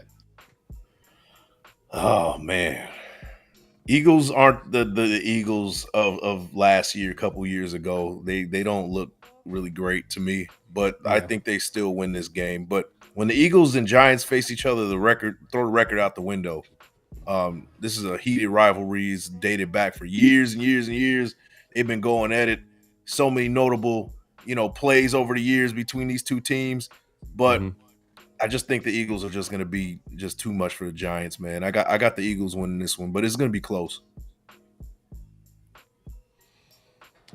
Giants kind of surprised me with some games that they won. I mean, they went into Seattle and won that game, which I was surprised without Malik Neighbors. It sounds like their O-line has improved. His Neighbors going to be back this week. I think were they on a bye week last week? Well, I think they played last week. I think they might have played this week. I'm not sure. Yeah, the Eagles were on a bye. The Eagles are on a bye week. You know what? Man, Nick Sirianni, man, is he on the hot seat? I mean, they're at 3-2, but he's over here like talking a lot of mess to his own fan base, like the home crowd. I mean, he's from Philadelphia, so I guess he's part of that whole that culture. Just like just not giving that, F, you know what I mean, about what he has to say. I mean, but Eagles, I'm going Eagles, man. They're too talented, man. I'm just for some reason, I don't know. I'm waiting on the Eagles. Maybe it's the coaching, but they got so much talent on that roster. I just don't understand like why they're. I know they're 3-2, but I feel like they can be way better, and that says a lot about them. But I'm taking the Eagles. Just keep it simple. Same here, man. Something in me wants to take the Giants. Yeah, they had that tough game. They beat the Seahawks, and then they beat they put up a fight against the Bengals. But the fact that the Eagles are coming off that bye week, that makes me lean toward the Eagles. I'm gonna roll with the Eagles, but I don't know, man. Something about the Giants just makes me want to say the Giants. All right. Oh, you said the Giants or the Eagles? Eagles. Okay. Yeah. All right. Now this is the game of the week, man. Raider Nation, man. I know y'all been waiting for this one right here. You know what I'm saying? Man. Great football right here. Man, I can hear y'all. Exactly. Raiders Rams. West Coast pillow fight. For real. Raiders Rams. Mike, since it's a Raiders game, let's throw in a score prediction too. All right. So, two teams are facing each other and they're going to play hard. And, on defense, the defense is going to play hard against the offense and the offense is going to play hard against the defense. And at the end of the day, both teams are going to play hard. I predict a hard-fought game between these two teams.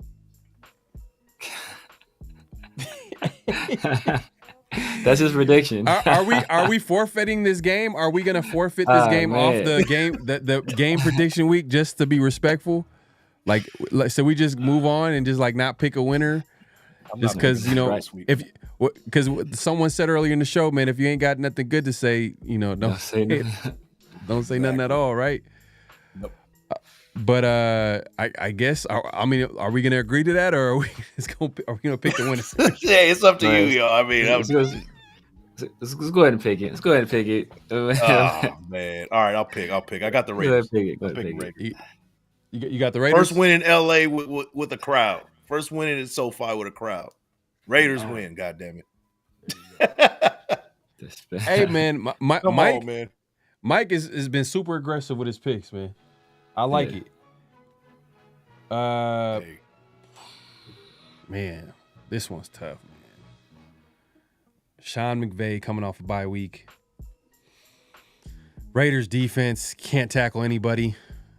Rams got some pieces that kind of match up well. Like they got a running back there that I like. Cooper Kupp is going to be healthy for him, and McVay's going to dial something up to get him open, going one-on-one. And Stafford is he's not a top 5 quarterback, but he's one of the better quarterbacks in the NFL. Man, I can't do it, man. I'm gonna do Raiders. I'm gonna go Raiders 20 to 17. That's the spirit. 20 to 17.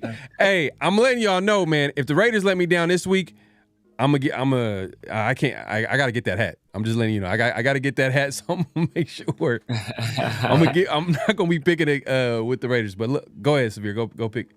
Go make your pick, man. Score prediction too. Yeah, I'm gonna go Raiders. I think Tom Brady add some juice to the organization, deflate some footballs, and the rest, and we don't fumble quite as much anymore. All of a sudden, I got the Raiders 12-7, 4 field goals. AJ Cole is the best player on the field. Daniel Carlson. I didn't even give my score prediction. You know, in a pure tribute to the trade, I got the Raiders winning 17-8. Oh, I like that. 17-8. 17-8. 12-7. Severe. 12-7. Daniel Carlson kicks it 4 times. AJ Cole proves why he's the best player in the league, and he. Hey man, I like that because that means the defense showed up. You know what I mean? That's something that we've been wanting a full game of the Raiders defense playing well. But we got Panthers Commanders this week. Mike, who you got? Commanders, they rebound, man. You know, Jaden Daniels is the truth. He did his thing last week, just came up just short. I got Commanders taking care of business in this game. Hey, same here. Severe, who you got? Commanders. Jaden Daniels too good. Panthers too bad. Yeah, I'm gonna stay true to it, man. I said I'm not gonna pick the Panthers. I'm not gonna pick one game where the Panthers win a game this year. We got Chiefs and 49ers rematch of the Super Bowl here. I know, disgusting. But we have to pick it. We have to pick it. This is gonna be at Levi Stadium. Mike, who you got? 49ers or Chiefs?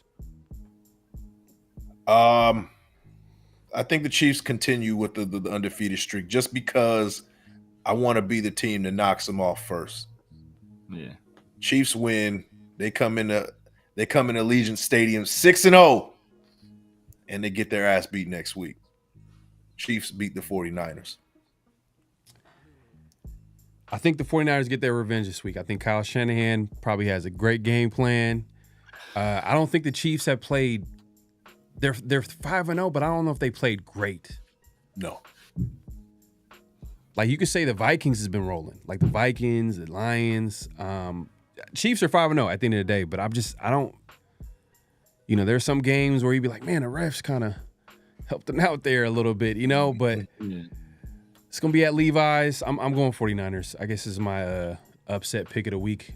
3-3 team winning against a 5-0 team. Severe, who you got? It's another tough one. I mean, the Chiefs are so banged up, but Patrick Mahomes is Patrick Mahomes, so I'm going to go with the Chiefs. Hate to do it. Hope it's a tie. We got the Jets and Steelers. Man, Davante Adams. I think most likely might make his appearance this week in the Jets uniform. All of a sudden, that hamstring is good now, huh? Right. That's cool. Who you got, Mike? Jets Steelers. I got the Jets winning this game. Davante Adams gets 24 catches, 311 yards, and 4 touchdowns, solidifying that second-round pick for our Las Vegas Raiders in 2025 because he makes all pro starts this week. I got the Jets beating the Steelers. Oh, okay. I guess it's on me. So I can see Davante having a great game. Russell Wilson is.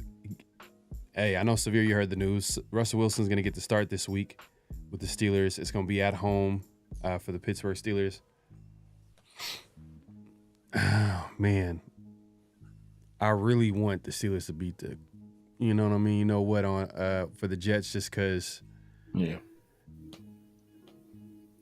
This is actually, but then, man, it's hard to judge because we haven't seen Russell Wilson with this team yet on offense, but and then you're going against a Jets team where they're kind of unpredictable too. It's like really two unpredictable teams. You got a new quarterback with the Steelers. If it was Fields, then it would have been like, okay, Fields, he wasn't the greatest passing the football. He was getting it done running the football, which has been his whole career. But Jets, on the other hand, you know, they got a lot of moving parts. Obviously, Devontae Adams first week. But you know what? I'm going to go Steelers. I'm not picking the Jets this week. I'm going to go Steelers. Man, oh man. Man, it's a tough one. It's a tough one. I want to go Jets. I'm just tempted that it's one of those honeymoon things where they have a great first game together and then it kind of all falls apart after that. So that's my assumption. Hey, we don't know what Russell Wilson is with the Steelers team, but the Steelers have such a good defense. I think they're going to be after Aaron Rodgers all game long. I think Russ does enough. George Pickens has a good game. Freiermuth has a good game. I'm going Steelers.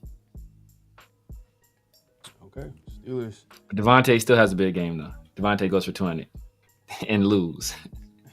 And the crazy thing is Steelers are kind of struggling at that corner spot, guarding people. So, like, if Devontae was playing with the Raiders, it would have been a nice little matchup for him. But, you know, they caught the Raiders at the right time. Mike, Ravens, Buccaneers. Oh, we got a doubleheader. Monday Night Football. Doubleheader on Monday. All right. Yeah, there we go. So we got Ravens, Buccaneers. Mike, who you got? I got the Ravens winning this game. I think that Lamar Jackson has a huge game. Monday night, he shows up. Whatever reason, Lamar Jackson shows up on Monday nights, and he's going to continue that streak. I got Ravens winning this game. Yeah, same here, man. I like how Lamar's playing right now, man. I think he's playing really good football. Ravens are like, man. It's kind of early to say. I like the Ravens, man. Like this year, they just something about it. I know they lost against the Raiders, but they just something. Yeah, I like them. I think they might be definitely a Super Bowl contender. Super Bowl contender. That's my Super Bowl pick. Yeah, out of the AFC. It's definitely Ravens for me. Man, severe. Man, I'm tempted to go Baker, man. I'm very tempted to go Baker. Yeah, but just only reason I'm not is because King Henry has been a destroyer of worlds this year. So that's the only reason I'm picking the Ravens. But I think Baker Mayfield is going to have a crazy game. I think Chris Godwin is going to have a crazy game too. But I'm still going to pick the Ravens to win it. It's going to be a fun game. It's going to be a real fun game. Yeah. All right, so we got Ravens all across the board. All right, so second doubleheader. It's a team that we recognize. We got Chargers, Cardinals. Who you got, Mike? I'm gonna go Chargers in this one. I just think that they're starting to get rolling under Harbaugh. I think that Justin Herbert hasn't had a big game yet, and I think maybe this is where he has it. I got Chargers winning this one.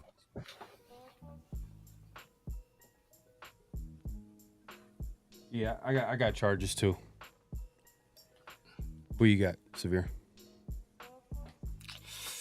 Man, I'm thinking tough about picking the Cardinals because it just feels like one of those games, right? It's like Cardinals do something crazy and they win it, but I think Marvin Harrison Jr. is down. If he was healthy, I would probably go Cardinals, but since he's not, I'm gonna go with the Chargers.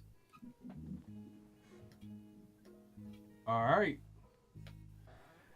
that pretty much wraps up Week 7 game picks, man. We appreciate everybody coming through. Make sure to clock in, hit that like button, hit that subscribe button, hit that notification bell.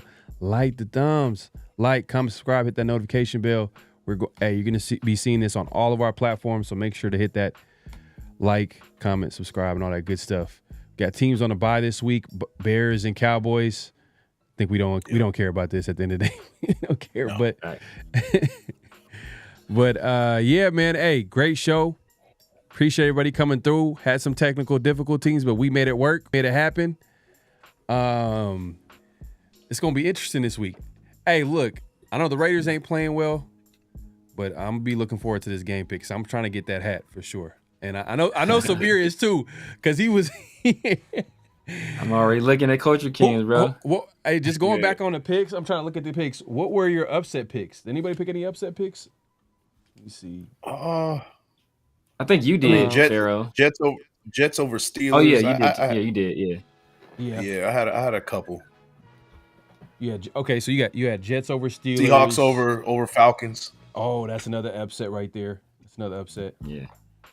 I had the 49ers. 49ers over the Chiefs was probably an upset right there. And yeah, I think that's probably one of my upset pick of the week. Severe. Yeah. I didn't have any, I don't think. I played it safe. Yeah, you played it pretty much.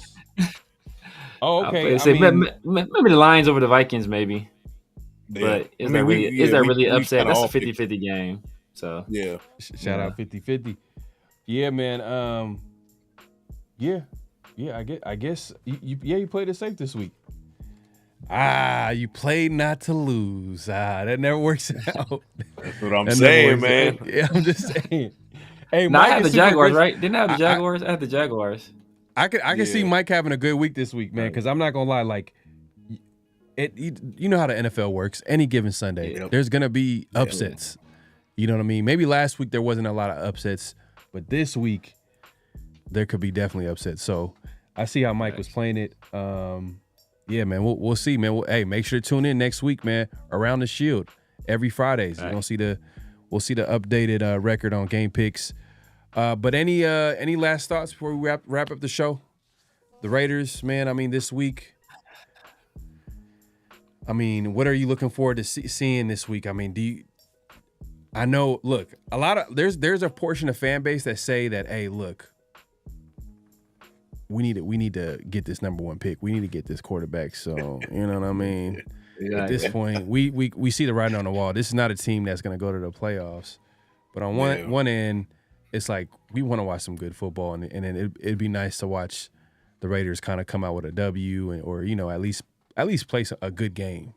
I mean, what are y'all thoughts on that real quick before we head out? I think that, for the sake of, LA homer, me being an LA homer, the Raiders win this game, and then the Dodgers kind of clean it up by sealing, the pennant and making that loss, the Rams loss, more palatable for LA fans. That's all I'm saying. Hopefully that's the case. Man, that's what I'm hoping too, man. But Severe, what you got? I despise the Rams. I'm hoping Aiden O'Connell has a bounce back game this week. He puts better tape on than he had last week, because it was a struggle. So I'm hoping he has a good. I'm expecting him to go for 350 yards, but just a good game where he makes better decisions, and our defense, hopefully, they play inspired football and they carry the day. Facts, man. Hey, I hope they win, man. You're gonna be at the game, so hopefully you get to see a W in person and walk out of there like just talking hella smack to the Rams fan. Incognito that game. Do they have a better turnout than the Charger fans? I mean, I know we all know Charger fans. That was the most Charger fans I've ever seen. To be honest, I've never seen that many Charger fans. But the Raiders outnumbered them. But we have better turnout. It's still gonna be like 60-40 Raiders though. Yeah, that makes sense. But hey, Severe, man, let the people know where they can find you, what to look forward to, all that good stuff. The Severe Raider, IG, YouTube, Snapchat, TikTok, X, all that good stuff, man. You already know where to find me. The 50-50 show every Tuesday night, Around the Shield every Friday night. Bring you that content, baby. There you go. Yes, there you go. Mike, man, let the people know where they can find you, what to look forward to. Yep. Big Mike Raider, X, IG. You can find me here on YouTube on Monday over here, Big Mike Raider, Reaction Mondays, Wednesday. The Big Elite podcast. We just started that with the Elite Raider. Yep. Go check us out on Wednesdays. And, of course, here at Around the Shield on Fridays, man. There you go, man. Yeah, and like the fella said, man, every Fridays, Around the Shield. We drop it every Friday. Sometimes it might be live. For y'all to find out, y'all got to make sure to hit that notification bell so you'll be notified any new updates. And then also, obviously, like Severe said, 50/50 show. Pay attention to the channel, the community tabs. I stay active on there. I try to drop content as far as the shorts and all that good stuff. Just be on the lookout for some future videos too, man. I got to get back to it, man, because I've been thinking about the direction of this team, man, and where it's headed, man. So be on the lookout for that. And go on Around the Shield on X. If y'all active on there, go make sure to give a follow there. For Las Vegas Raiders updates, obviously updates from me, Big Mike, and Severe. And then also Around the Shield on IG, man, where you see podcast clips of us and, updates, memes. Man, we have a sense of humor, so we'll laugh. Even though if things ain't going well, hey, we're not going to be over there crying. We're just going to be laughing like, hey, man, it's happening again, Exactly. Man. But, yeah, man, we appreciate everybody coming through. Like I said, clock in at this point, clock out, like the thumbs, hit that like button, hit that subscribe button, hit that notification bell. Hey, man, we'll be back here next week, man. Hopefully the Raiders maybe have a W. We'll see. Yeah. All right, y'all. Peace. Playoffs. Just win, baby. Hello? You play to win the game. You don't play to just play it.